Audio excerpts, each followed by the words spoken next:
Hey everybody, thanks for hanging out with me again. Today we're going to be taking a look at this Glarei, and you'll have to forgive me, I'm probably saying that wrong, but the model is E03. This is a really small, lightweight AAA flashlight. Great light, really similar to the Thrunite Ti3 that you saw my review of, and we'll take a look at that as well, so make sure you stick around.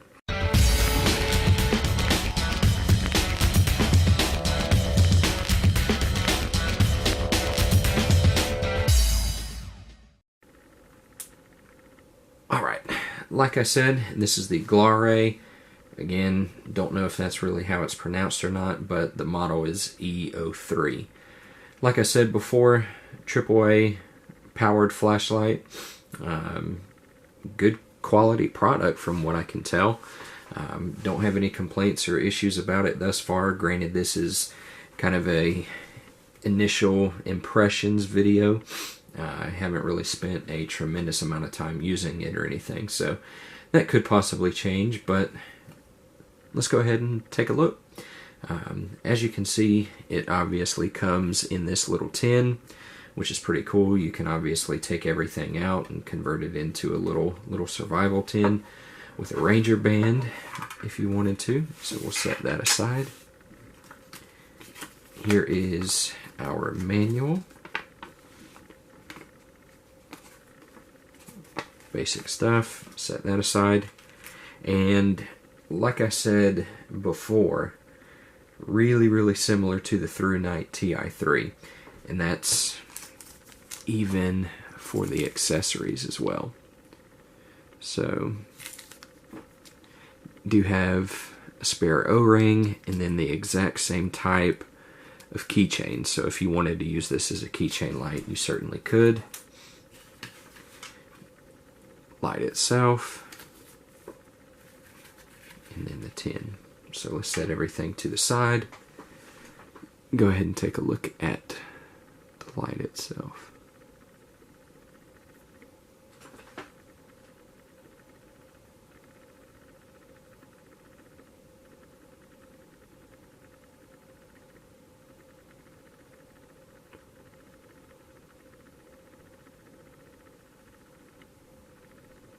So, that's pretty much it. Really similar to the Ti3. I've got a battery in it. It doesn't come with one. But, just to show you guys, there's the Glarei and the Thrunite immediately below it. And if we can focus, you will see how similar these things are. I mean, externally, they are literally exactly the same, other than the fact that here on the Glarei, there's no knurling, and it's got the branding there. Same reflectors, they actually had the same LED. Same type of knurling, same size. I mean, they're essentially the exact same flashlight. So, some may call it a copycat, which is fine. I mean, if I'm being honest, that's pretty much exactly what it is. But there is one thing different about this one in terms of operation that I actually prefer over the Thrunite. Talk about that here in a second. So let's run over specs real quick. It is made of a Type 3 hard anodized aluminum, stainless steel pocket clip that is both removable as well as reversible. And the cool thing about it is you can use it as a headlamp if you wanted to, kind of clip it on the bill of a hat. So that's pretty neat. It is waterproof, rated at IPX8, which means basically you can submerge it down to 2 meters in depth for 30 minutes and it's still supposed to function. So really, really good waterproofing. As far as length goes, it is just right at 70 millimeters. I would say somewhere about 2¼ inches. Let's go ahead and weigh it.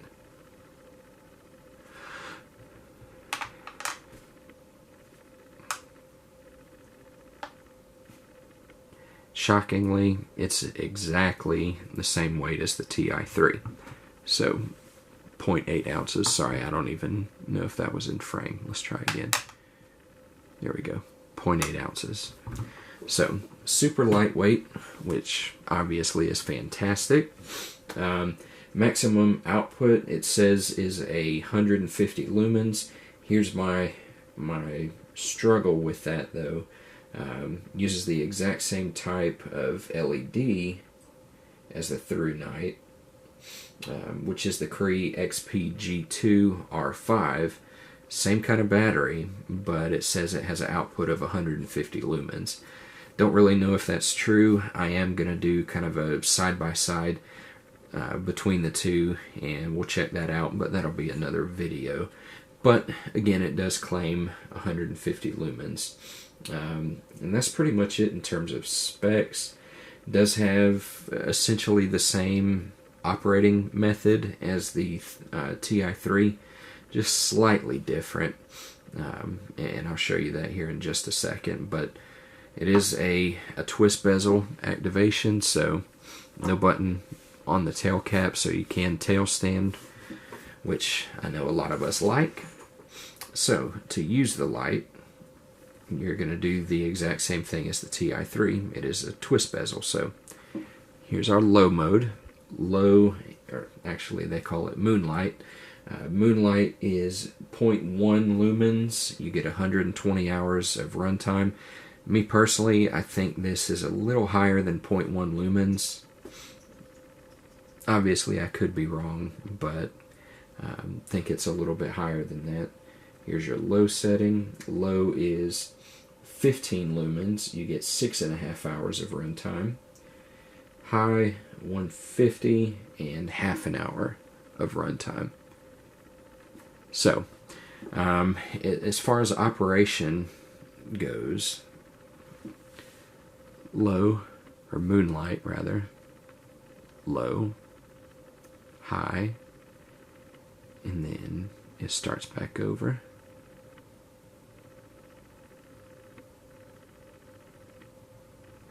But there's no strobe, as you can see. Kind of like the Ti3. I actually like the strobe accessibility on this one a little bit better. To get to the strobe, you're just going to twist the bezel 3 times really quickly. So 1, 2, 3. 1, 2, 3. There you go. And that's how to get to strobe. So just 3 quick turns, and you're at strobe. I do like that a little bit better than the Thrunite.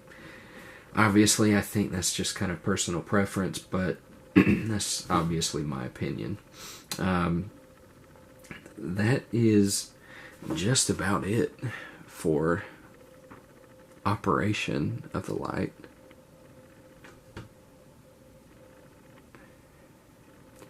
Camera makes it look like it has a pretty focused beam. To the eye, though, it's not really as prominent as the camera is making it out to be. So that is pretty much it on this little guy. Great modes, great functionality. Pretty much a copycat of the Thrunite, but it works, seems pretty good. Like I said, this is a initial impressions video. Haven't carried it or anything. Do plan to do that. If it fails, I'm probably going to do an update video in 6 months to a year or so, if anything happens to it, and we'll talk about it at that point. But overall, I think it's going to be a good little EDC choice. Put it on a keychain since it's so small and lightweight. Put it in your pocket, whatever's easiest for you. And I think it's going to be a really good option. So that's pretty much it for the tabletop portion. So we're going to take it outside, see if we can't get a couple of beam shots with it. Not sure if we'll be able to pick anything up because it is on the lower end of the power spectrum. It's not tremendously bright, so not really sure what the camera will pick up on it, but we're at least going to try. So, alright guys, we are outside with the Glarei E03 right now, so we'll go ahead and do the beam test. It is a full moon outside, so you can kind of see some of the trees ahead of us, but we'll go ahead and use the light. So turn on the low. Don't really see anything. Medium. You can kind of see in the camera. There's some trees ahead, about 25 yards. To the naked eye, it definitely lights them up pretty good. The camera's not showing it very well though. And then high. So, again, like I said, camera doesn't pick it up very well, but to the naked eye, you can definitely see pretty good with this light. No hot spot, it's all flood. Really wide flood beam. So that's pretty much it, guys. Again, like I said, great little light, no complaints, no issues so far, so that'll just about do it. So appreciate your time, and I will see you in the next video.